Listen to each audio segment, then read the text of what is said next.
Hi, this is Sarita Dua of the AskSarita Team at Keller Williams.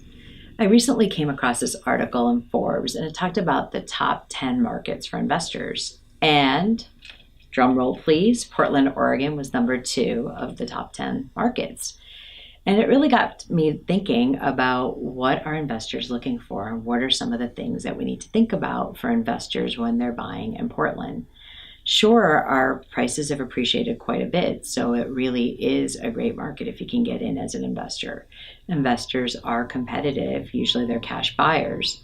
But the things that I see, the number one thing I see that trips up investors quite often, especially newer investors that have made quite a bit on other properties and now have some cash to get in the game, is the number one thing I'm seeing, especially if they're coming in from other markets, say California, Seattle, or even from overseas, is they are looking at things like buyers that are going to be owner occupied.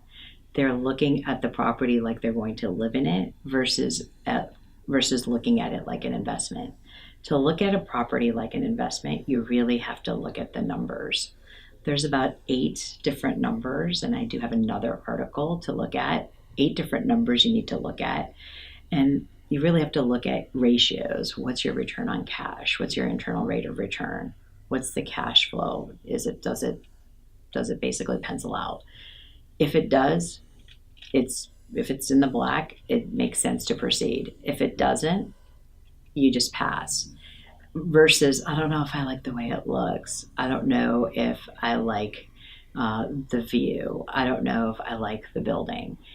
It really isn't as personal of a decision. It's really an Excel spreadsheet type of decision. And if the ratios, the rates, the numbers pencil out, it should be a go, and it should definitely pass the sniff test. That's the advice I like to give for newer investors getting in, is treat this as a business, not as an emotional decision. And if you have any questions at all, any real estate questions, big or small, ask Sarita. We're here to help. Thanks for watching.